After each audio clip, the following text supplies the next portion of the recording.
If you're always going to be a parasite on me, then go to a facility. As I returned home from visiting my mother-in-law in the hospital, I was met with a huge moving truck.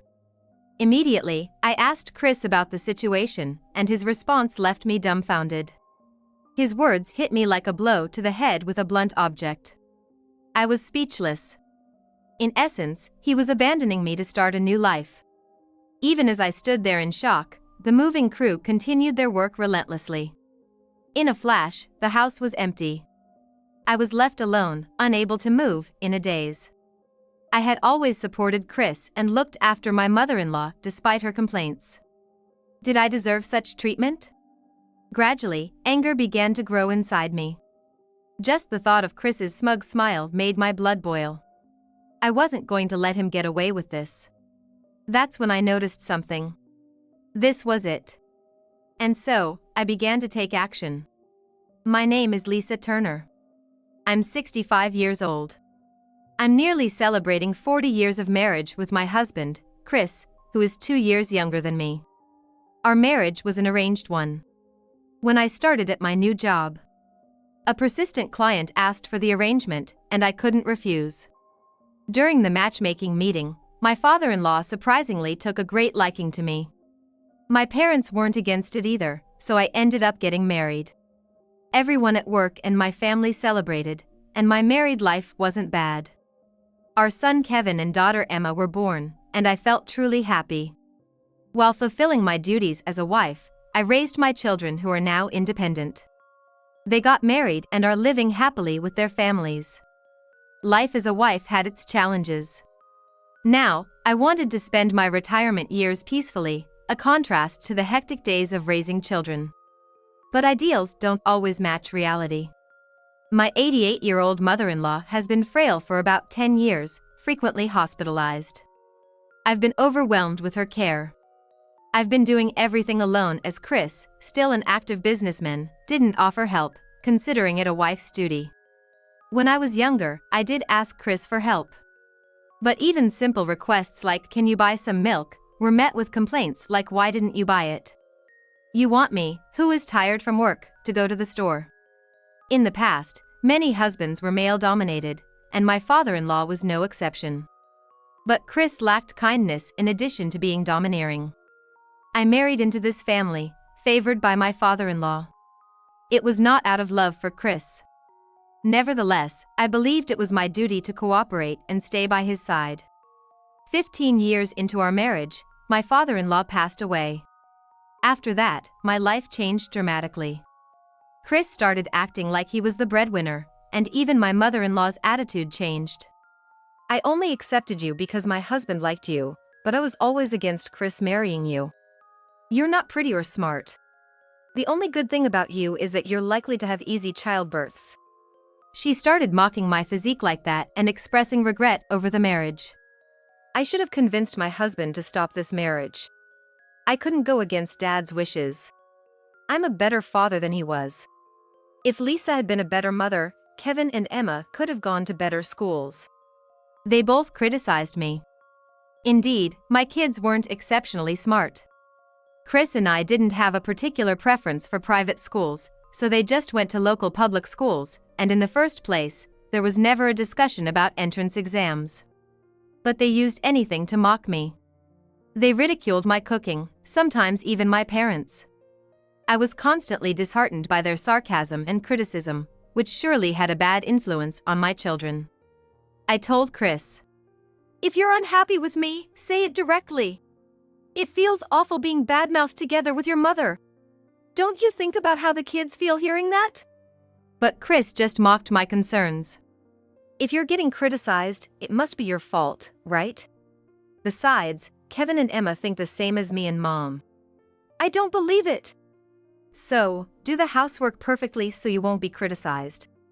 Mom and I don't actually want to say these things. It's for your own good. And you're upset because it's true, huh?" I suppressed the urge to ask Chris, "Are you a perfect husband and father?" I calmed myself, thinking that confronting him with such truth might make him blow a gasket. "See, you can't say anything, can you? All you can do is try harder." Satisfied with my silence, Chris responded, As a stay-at-home mom, I always endured such treatment from Chris and his mother, bearing it for the sake of our children. That effort paid off, and Kevin and Emma grew up to be independent. Fortunately, they turned out to be honest and kind, unaffected by Chris or his mother's toxicity. The mother-in-law who used to insult me became frail with age, now frequently hospitalized. Despite the physical strain of caregiving, I felt relieved as the verbal abuse lessened compared to the past. I had years of resentment from being constantly criticized. Yet, I couldn't abandon my weakened mother-in-law and continued caring for her. Contrarily, Chris, her own son, barely made any effort, leaving everything to me. "Are you okay with accompanying her to the hospital tomorrow?" Even when I reminded him of a prior commitment I had, Chris angrily retorted, "Huh? Impossible, obviously." "I told you, didn't I? My aunt's hospitalized, and I'm visiting her with my mom. I've already made an appointment." "Who cares? Your aunt or my mom, which is more important? You know who should be the priority." In these times, hospital visits need appointments. I was looking forward to seeing my aunt, but his words left me speechless. As usual, Chris made excuses, treating me like a servant, never accompanying his mother to the hospital. He didn't handle hospital admissions or provide personal care, meals, or bathing assistance. Using work as an excuse, Chris left all the caregiving to me. "About your mother's hospital bills?" I tried to discuss. "Just pay from the account." He ended the conversation. But I didn't give up on dialogue. Without our children as a bond, I feared our family would fall apart. However, my efforts seemed to backfire. Chris stopped coming home, blaming my nagging. "I'm a department manager, you know? I'm busy." Chris, nearing retirement. His current position is a department manager. He was indeed busy with work, but his late returns and lack of weekends off were clearly him avoiding me. "Because of you, Chris doesn't even visit me." His mother, still talkative, began blaming me for Chris's absence, venting her stress. Despite trying my best as a person, as a wife, and as a daughter-in-law, I was at my limit. Finally, an incident broke the strained tension. It happened one day when I went to pick up clothes at my mother-in-law's hospital. "You again today. When will Chris visit?" "I always tell him to visit you, but he seems too busy with work lately." "Don't lie. You're telling him not to visit the hospital, aren't you?" While enduring her usual complaints, I gathered my mother-in-law's laundry to take home. When I arrived home, there was a moving truck parked in front of the house.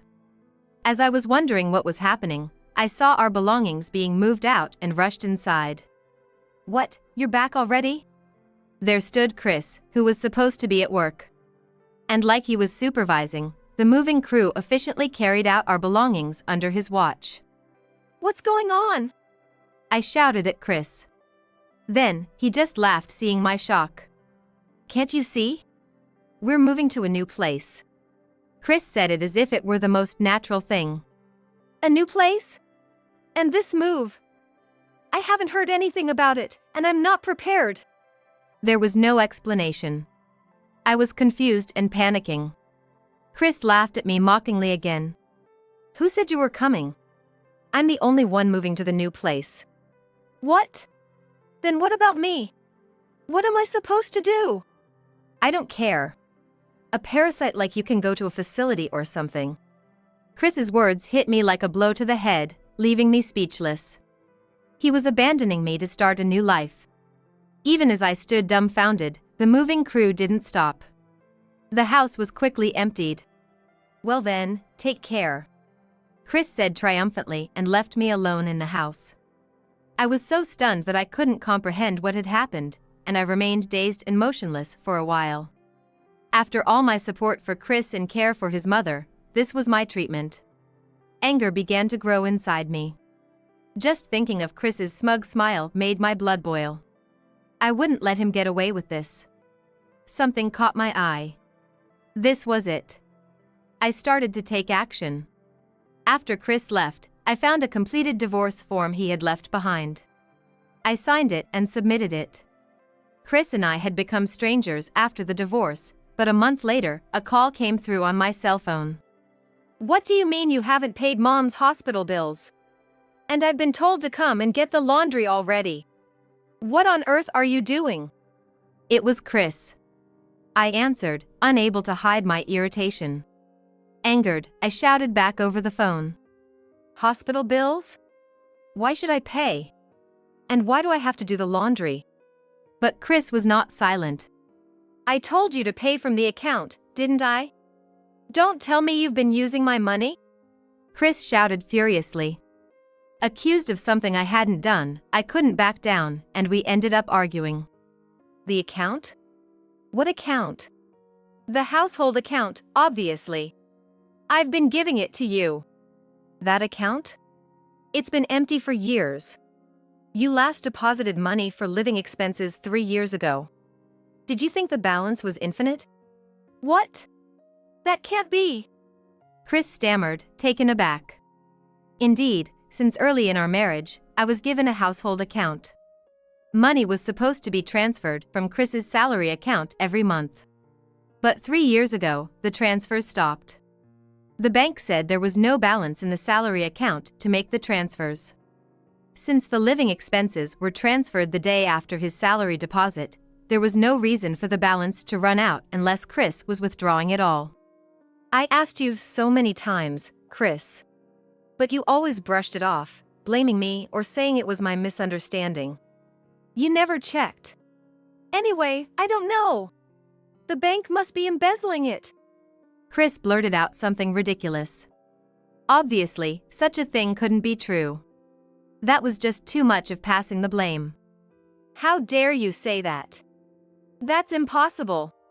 I kept quiet because I thought it would be troublesome if you got angry, but where has the money really been going? Tell me the truth." Chris fell silent at my words. Then, as if defiant again, he said, "Anyway, I don't know. Just go get my mom's laundry."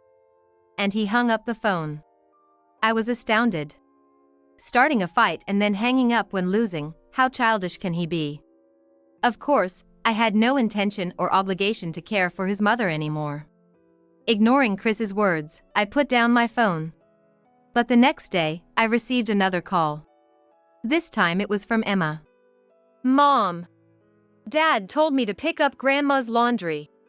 I had already explained the situation to both Kevin and Emma.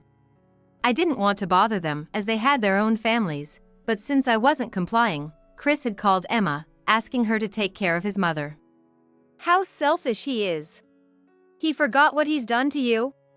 And now he's asking me to take care of his mother? Can't believe it." She got angry with him for me. "Just ignore it. He'll handle it himself." "But he called Kevin too, asking to pay for Grandma's hospital bills." "What?" I was overwhelmed with anger at Chris's selfish actions, hearing what Emma told me.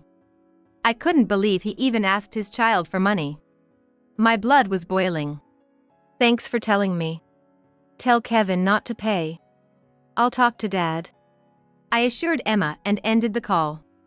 Chris had told Emma to come to the hospital at 2 p.m. that afternoon to pick up the laundry. He said he would be there too and Kevin should bring the hospital fee. I went to the hospital at 2 p.m. instead. Entering the hospital room for the first time in a month, I saw laundry piled up like a mountain. "You finally came. Hurry up and do the laundry," Chris's mother snapped as soon as she saw me. "The washing machines and dryers are in the lobby. I'm sick and hospitalized. Why should I have to do it myself when I have a capable person? It's a bother to the nurses." From her tone, it was clear she didn't know Chris and I were divorced. Apparently, her nurse, who couldn't stand to see it anymore, has done with some of the piled-up laundry. She seemed apologetic for troubling them, but I am an unrelated person as well. Doesn't she feel that way? No, she obviously doesn't. Just as I was about to tell her about the divorce, the door opened and someone entered the room. It was Chris. Seeing me, he frowned and asked, "Why are you here? Where are Emma and Kevin?" "They won't come.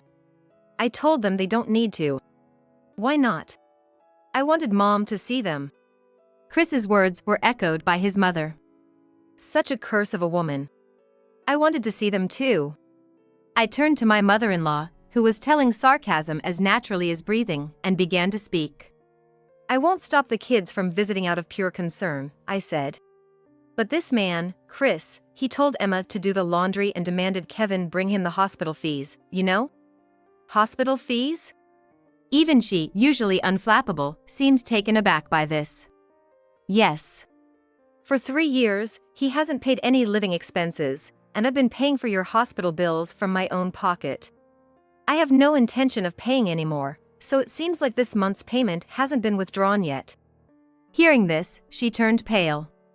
Chris, what is this about? Where's your money? What about your father's inheritance? Why is Lisa paying? Well, you see. Chris was stumbling over his words. I explained everything politely to her. His money? He doesn't have any money. And we're divorced now, so I have no obligation to take care of you or pay your hospital bills. You two need to discuss your future arrangements. She turned paler as she listened and finally burst into tears. If she's crying over the pitiful state of her son, there might be hope, but it doesn't seem like that's the case. You're a fool, Chris. Why would you let go of Lisa? Who's going to take care of me now? She wailed, more concerned about losing her caretaker and her financial worries. No money? What am I supposed to do now? If I get kicked out of the hospital, I won't get better. Mom, calm down. Chris was just flustered. Watching this, I couldn't help but smirk. If you get kicked out, you won't have a home to return to, will you? Chris looked panicked at my words. He probably hadn't even told his mother about moving out. What do you mean? Chris! She grew even more agitated and lunged at Chris. When you've calmed down, we'll talk properly. Just rest for now. The two of them were grappling with each other. Chris, trying to calm her down, and his mother, far from settling. Looking at them, I smiled and said, Well, I'll go back home then. Wait a minute. Where are you living? You're not at that house anymore. Oh, you're concerned about that? Since you said I should go to a facility, I moved into that luxury senior living community you always admired. They do the laundry and offer a choice of your preferred cuisine. I'm so grateful you got that brochure for me. Chris and his mother stopped their scuffle to look at me. Yes, after Chris moved out, I moved into a high-end senior community in a neighboring town. The facility, which accepts residents starting from age 60, is more like a hotel and very popular. It has a pool, gym, and plenty of friends my age. My mother-in-law always loved saying, I want to live in a place like this, while looking at the brochure. When Chris moved out, I found that brochure at home. Seeing it, I decided to move there. Despite its popularity, after I explained about my sudden single status and not wanting to burden my children, they told me about someone who was just about to move out and quickly accommodated me. Thanks to that, I'm living a dream life. You're living there? While I'm stuck in this hospital? My mother-in-law seemed envious and bit her lip, crying bitterly. How rude to call it this hospital. I've been the one paying for her treatment all this time, I deserve to be thanked, but she's never been grateful for me, only resentful. I'm going back to that facility. Take care, both of you. I left the hospital room. As I walked down the hallway, I couldn't help but laugh hearing my mother-in-law wailing, it's so unfair. A week later, I was called by the staff at the facility where I live, telling me I had a visitor. I thought it must be Kevin or Emma, but when I went to the visitor's room, there was Chris. He glared at me with eyes full of resentment, but I didn't want to stoop to his level, so I greeted him with a smile. Oh, what brings you here? You took the money to pay for this place from my account, didn't you? He accused right off the bat, which made me widen my eyes in surprise. How can you say such a thing? Of course not. Then how do you have so much money? There's no way you could afford your mother's hospital bills. After everything I'd paid for, this was his thanks. I took a deep breath and said, You really are misinformed. I've just been using the money I inherited from my parents. Your poor parents left you a fortune? I've never heard of such a thing. I invested it. I explained, taking a sip of the coffee the staff had brought in. Invested? Yes. The money I put in cryptocurrency multiplied by 20 times. The stocks I bought increased tenfold. That can't be. While you were squandering money on other women, I became wealthy. Chris froze at my words. He slowly raised his eyes to meet mine, his face ashen. What? Oh, you thought I didn't know anything? I knew that you spent the money on other women and that you moved to a new place to live with her. Chris turned paler by the second. His shrinking figure was almost comical to watch. Oh, and by the way, I know that woman is getting married soon. What? Isn't she dating some model? You are a great cash cow for her. What do you mean? In this strange, one-sidedly cheerful atmosphere, I was the only one laughing. Chris, white as a sheet, suddenly grabbed his smartphone. And he started calling someone in a panic. Hello? The person who answered must have been the woman I mentioned. I could faintly hear a very young voice. Mila! I'm so relieved to hear from you. I was worried after hearing some nasty rumors. I'll be back soon. So the other woman's name was Mila.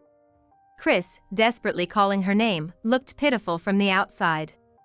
After saying that on the phone, Chris seemed to listen for a response from the other side, then raised his voice anxiously. Please come back home today. I'm begging you, Mila. After saying that, he waited for a response, but it seemed like she wasn't answering. Eventually, he gave up and let his arm fall limply. Silly. That's what happens when you chase after young girls without knowing your limits. I couldn't help but laugh. Chris glared at me and said, How do you know about Mila? I didn't owe him an explanation, but I had some time, so I decided to tell him. After Chris stopped coming home and stopped sending money, I hired a private investigator to find out where the money was going. Originally, Chris was a casual gambler. But instead of gambling, the investigator's findings were all about his affair. He was smitten with a much younger woman. It wasn't Chris who was withdrawing the salary. It was that woman. Unaware that his money was being taken, Chris continued to transfer living expenses and believed he was paying for his mother's hospital bills. The woman had been transferring Chris's salary to her account first, then giving him an allowance from it. She apparently used the rest to pay for living expenses. I just heard all of this recently myself.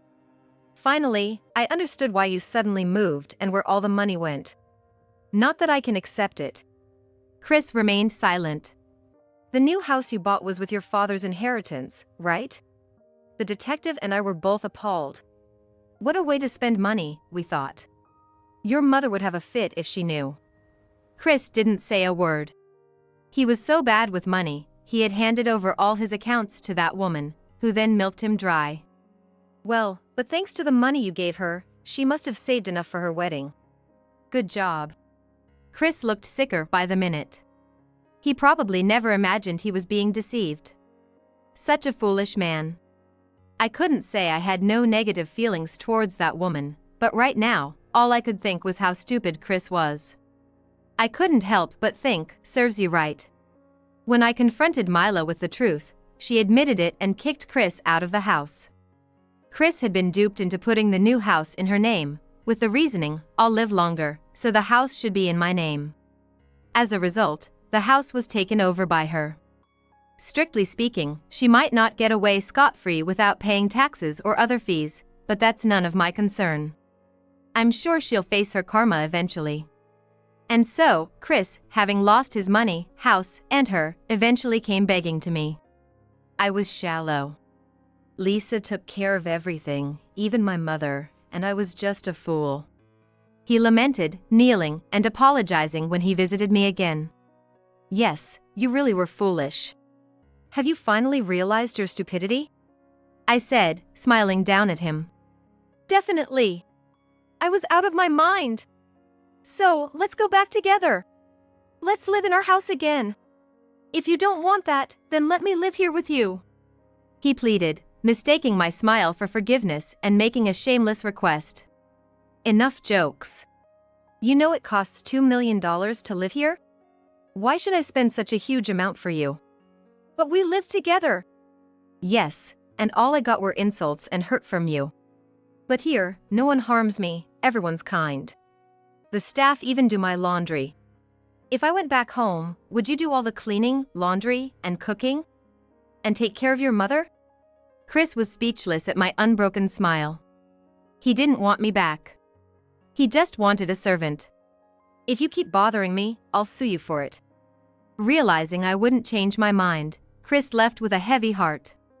All the furniture and appliances were gone, taken by her. Replacing them would be expensive, but that's a single man's life. He can't live properly without the basics. Concerned he might be a burden to our children, I contacted Kevin and Emma. But contrary to my worries, they had little feeling for their father who had never been there for them. Well, he can figure out how to live on his own. Maybe I'll check if he's still alive once in a while. She said. Don't give him any money even if he asks. I cautioned them. They're grown now, so I shouldn't meddle in their relationship with Chris. Parents shouldn't burden or trouble their children. I made it clear that anyone who uses their children like that is not a parent. 5 years later. Chris's mother passed away last year. Unable to pay her hospital bills, she was discharged. You're abandoning me! She yelled at the hospital, but they had no choice without payment. She managed somehow with outpatient care. But returning to an empty house, she was speechless. Realizing Chris was no longer reliable, she cashed in her life insurance for a small sum and moved into a facility quickly. The drafty, old facility was a far cry from the luxury one I'm in.